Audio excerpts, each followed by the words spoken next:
Assalamualaikum teman-teman, kembali lagi dengan aku Wani Wulandari Saputri. Pada kesempatan kali ini aku akan membahas materi tentang masalah terumbu karang yang ada di Indonesia. Baik, kita langsung masuk ke materinya. Terumbu karang.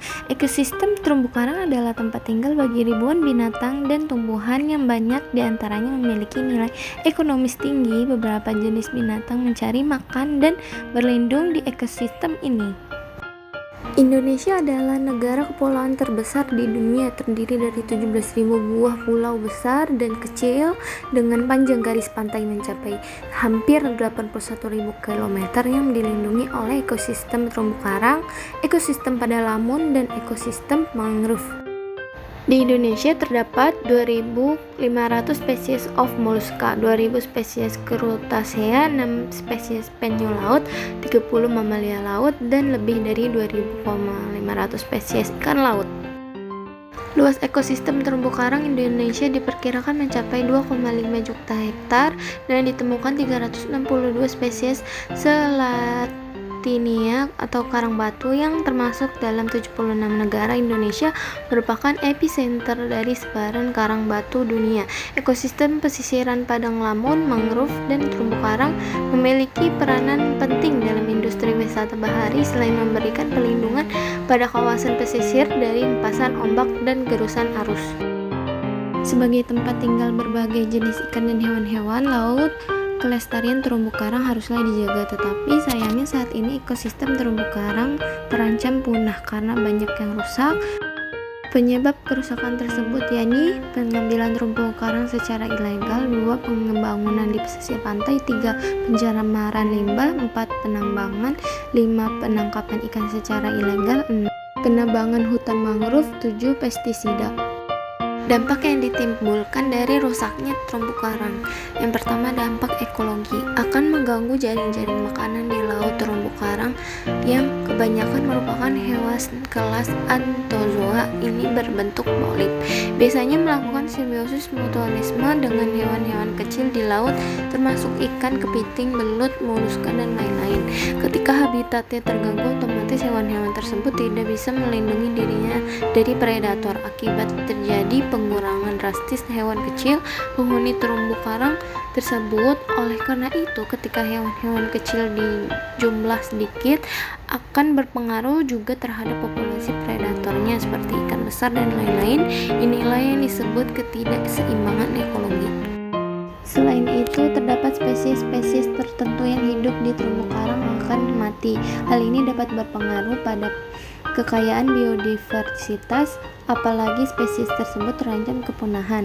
Terumbu karang juga berfungsi memperkokoh ketahanan pantai dari ombak. Ketika terumbu karang rusak, kecepatan abrasi pantai akan bertambah. Selanjutnya ada dampak dari bidang ekonomi. Secara tidak langsung akan mempengaruhi terhadap ekonomi masyarakat pantai. Terumbu karang yang rusak mengakibatkan berkurangnya populasi ikan sehingga tangkapan nelayan pun berkurang. Selanjutnya ada dampak dari pariwisata. Ekosistem terumbu karang merupakan daya tarik wisata sendiri sehingga pemerintah membuat taman laut sehingga objek pariwisata menjanjikan. Nah, ketika terumbu karang rusak, otomatis potensi tersebut akan hilang. Hal-hal yang bisa dilakukan untuk menjaga dan melindungi terumbu karang. Yang pertama ini mempelajari terumbu karang. Dengan mengetahui banyak hal tentang terumbu karang, kita juga dapat berbagi manfaat dan betapa pentingnya menjaga makhluk hidup ini. Kita juga bisa mencari informasi mengenai terumbu karang ini berbagai platform. Bisa dari buku, situs online, menonton tayangan edukasi di televisi atau di YouTube.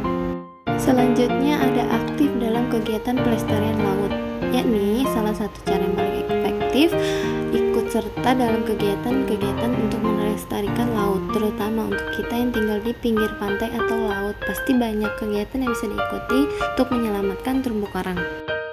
Selanjutnya ada menjaga kebersihan sungai, pantai, dan laut. Sungai sangat penting dalam proses siklus air. Itu sebabnya sampah yang ada di sungai juga akan berakhir di laut. Bukan cuma sampah plastik, tapi juga air limbah. Sampah plastik yang ada di sungai, pantai, dan laut akan tersapu ombak dan merusak terumbu karang. Selanjutnya, tidak menyentuh dan mengambil terumbu karang. Terumbu karang memang jadi daya tarik utama di lautan. Alasan utama karena banyak dan bentuk warna yang beragam. Namun, karang punya beberapa beberapa faktor pembatas yang menghalangi tumbuh kembangnya. Salah satunya adalah suhu dan salinitas. Saat karang diambil dari habitatnya dan dipindahkan ke tempat yang nggak sesuai, maka karang akan mati. Satu sentuhan memang terlihat nggak berdampak, tapi menyebabkan berkurangnya kualitas terumbu karang. Selanjutnya adalah menangkap ikan tanpa merusak karang. Beberapa nelayan tidak bertanggung jawab biasanya menggunakan bom ikan untuk mendapatkan ikan dengan mudah. Cara ini akan merusak ekosistem terumbu karang. Bukan cuma ikan besar, tapi terumbu karang beserta biota laut di dalam ikut mati. Oleh karena itu, pengeboman ikan seharusnya dilarang. Selain merusak terumbu karang, nelayan juga dirugikan kalau jumlah ikan terus-menerus menurun karena habitatnya rusak. Baik, terima kasih.